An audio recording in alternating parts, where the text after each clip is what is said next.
হে বন্ধুরা, কেমন আছো তোমরা সবাই? আশা করি খুব ভালো আছো। আমি খুব ভালো আছি। তো বন্ধুরা, আমরা গিয়েছিলাম মাছ ধরা দেখতে।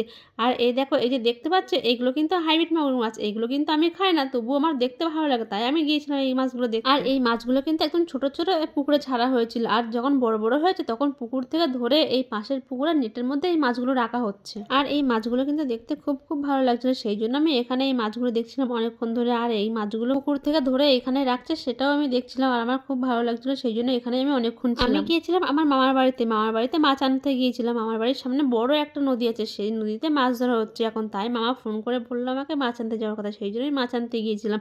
আর মাছ আনতে গিয়ে দেখি পাশে মামাদের যে পুকুরটা আছে সেই পুকুর থেকে মাছ ধরা হচ্ছে। তাই আমি আর থাকতে পারলাম না, পুকুরে মাছ ধরা দেখতে চলে আসলাম। আর বহু বছর আমি এরকম মাছ ধরা দেখিনি, সেই জন্য আমি মাছ ধরা দেখতে চলে এলাম আর একটু ভিডিও করলাম মাছ ধরা। আর এখন যেহেতু শীতকাল, সেহেতু পুকুরের জলটা অনেকটাই কমে গেছে। আর যেটুকু জল ছিল সেইটুকু জল মোটর দিয়ে ছেঁচে ফেলে দেওয়া হয়েছে। আর এই অল্প জলে মাছ ধরা হচ্ছে। আর বন্ধুরা, তোমরা আগে যে মাছগুলো দেখলে ওই মাছগুলো একবারে ধরেছি, আর পরের বার আর একবার এই মাছগুলো ধরছে। দেখি এর মধ্যে কতগুলো মাছ ওঠে। আর এর মধ্যে কিন্তু শুধু হাইব্রিড মাগুর না, এর মধ্যে কিন্তু তেলাপুয়া মাছ, চারাপোনা মাছ, আরো চুনো মাছ, অনেক মাছ আছে এর মধ্যে।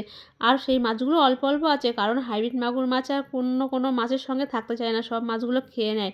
আর বাদ বাকি যেটুকু মাছ ছিল অন্য অন্য মাছ, সেই মাছগুলো আছে। আর যখন জালটা টেনে নিয়ে যাচ্ছে তার পিছন পিছন কত পুঁটি মাছ, কত চুনো মাছ, মনে হচ্ছে আমি একটা ঝুড়ি নিয়ে গিয়ে সেই মাছগুলোকে ধরি। আর এই পুকুরটা কিন্তু প্রচন্ড বড় পুকুর, এটা যেহেতু জলটা কমে গেছে সেই জন্য ছোট ছোট লাগছে। না হলে যখন জল বৃষ্টির সময় পুকুর ভরে জল ছিল, আর কত বড় পুকুর। আর এরকম ভাবে জাল টেনে মাছ ধরতে কিন্তু খুবই কষ্ট হয়, তবু অনেকজন মিলে জাল টেনে মাছ ধরে, সেই জন্য কষ্টটা একটু কম হয়। আর এই পুকুরে এত মাছ যে একটা বারে জাল টেনে অতগুলো মাছ পেয়েছে। আর এইবারে জাল টেনে দেখে কতগুলো মাছ পায়। আর যেই মাছগুলো ধরে একটা নেট মশারির মধ্যে রাখা রয়েছে, সেই মাছগুলো যদি ওখানে আমি যদি হাত দিই তাহলে আমার হাত কেটেই খেয়ে নেবে। এইরকম মাছগুলো একটা কিছু ফেলার মতো নেই, একটা কিছু যদি পরে সঙ্গে সঙ্গে সেইগুলো খেয়ে নেবে। হাইব্রিড মাগুর মাছ দেখতে খুবই সুন্দর লাগে, খুবই সুন্দর, কিন্তু খেতে আমার একটুও ভালো লাগে না। আমি একটুও খাই না, কোনো দিনই খাই না ওই মাছ। আর তোমাদেরকে একটা কথা বলি, এই পুকুরটা কিন্তু আগে ভুতুড়ে পুকুর নামে পরিচিত ছিল, কারণ আগে এই পুকুরে আসতে সবাই ভয় পেত। রাত্রিবেলা তো দূরে থাক, দিনের বেলা আসতে এই পুকুরে ভয় পেত সবাই।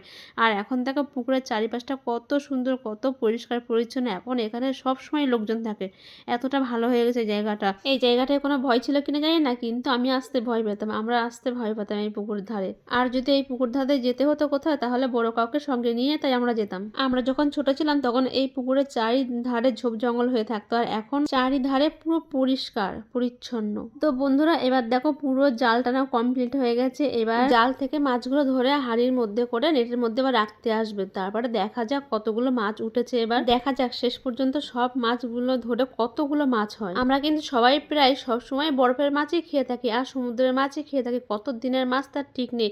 টাটকা মাছ আমাদের খুব কমই খাওয়া হয়। আর সমুদ্রের মাছ খাওয়া তো স্বাস্থ্যের পক্ষে ভালো না, কিন্তু তবুও কি করা যায়, খেতেই হবে।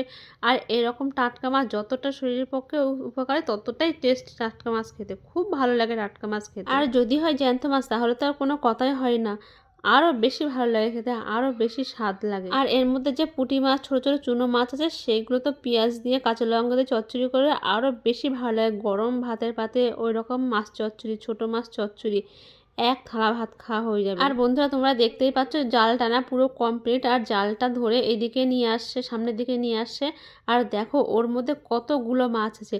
এবার হাইব্রিড মাগুর মাছ আর রুই মাছ আর তেলাপিয়া মাছ, সব মাছগুলো আলাদা আলাদা করে রাখা হবে। সব মাছগুলো আলাদা আলাদা করে রাখা হবে, কারণ বড় মাছের মধ্যে এই ছোট মাছগুলো রাখা হয়, তাহলে বড় মাছগুলো এই ছোট মাছগুলোর খেয়ে নেবে। আর দেখো কত মাছ উঠেছে, যেহেতু পুকুরটা অনেক বড়, সেই জন্য মাছগুলো অনেক অনেক মাছ ছাড়া ছিল এই পুকুরের মধ্যে। আর সবগুলো বড় হয়ে এতগুলো মাছ হয়ে গেছে। এবার সবাই মিলে মাছগুলোকে ধরে হাঁড়িতে করে নিয়ে এসে মাছগুলো নেটের মধ্যে রেখে দেবে। এই যে এইভাবে হাঁড়ির মধ্যে করে নিয়ে এসে এই নেটের মধ্যে রেখে দেবে এই মাছগুলো। না, এই মাছগুলো নেটের মধ্যে রাখবে না, নেটের বাইরে যে ছোট্ট পুকুরটা আছে সেই তার মধ্যে রাখবে এই মাছগুলো। এইগুলো ছিল ছোট পোনা মাছ আর তেলাপিয়া মাছ। আর এই যে হাইব্রিড মাগুরগুলো এই যে এই নেটের মধ্যে রেখে দিচ্ছে।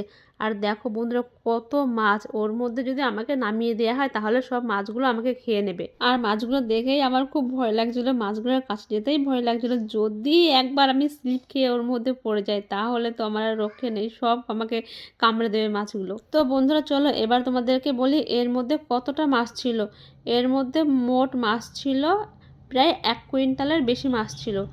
1 কুইন্টাল তো ছিল, 1 কুইন্টালের আরও অনেক বেশি মাছ ছিল এর মধ্যে। আর এর পাশে যে ছোট্ট পুকুরটায় মাছগুলো রাখা হয়েছিল, তেলাপিয়া মাছ, চারাপোনা মাছগুলো রাখা হয়েছিল, সেইগুলো পরের দিন সকালবেলা ধরা হয়েছিল, কিন্তু আমি ততক্ষণ পর্যন্ত ছিলাম না, তাই আমি জানি না ওতে কতটা মাছ ছিল না ছিল। আর এই যে এই মাছগুলো রাখা হয়েছিল, এতটা জায়গা জুড়ে এই মাছগুলো রাখা হয়েছিল ধরে। আর এই মাছগুলো দেখতে যে লাগছিল না, অপূর্ব লাগছিল দেখতে, আমার তো খুব খুব সুন্দর লাগছিল দেখতে। তো বন্ধুরা, এই ভিডিওটা তোমাদের কেমন লাগলো অবশ্যই আমাকে কমেন্ট করে জানিও।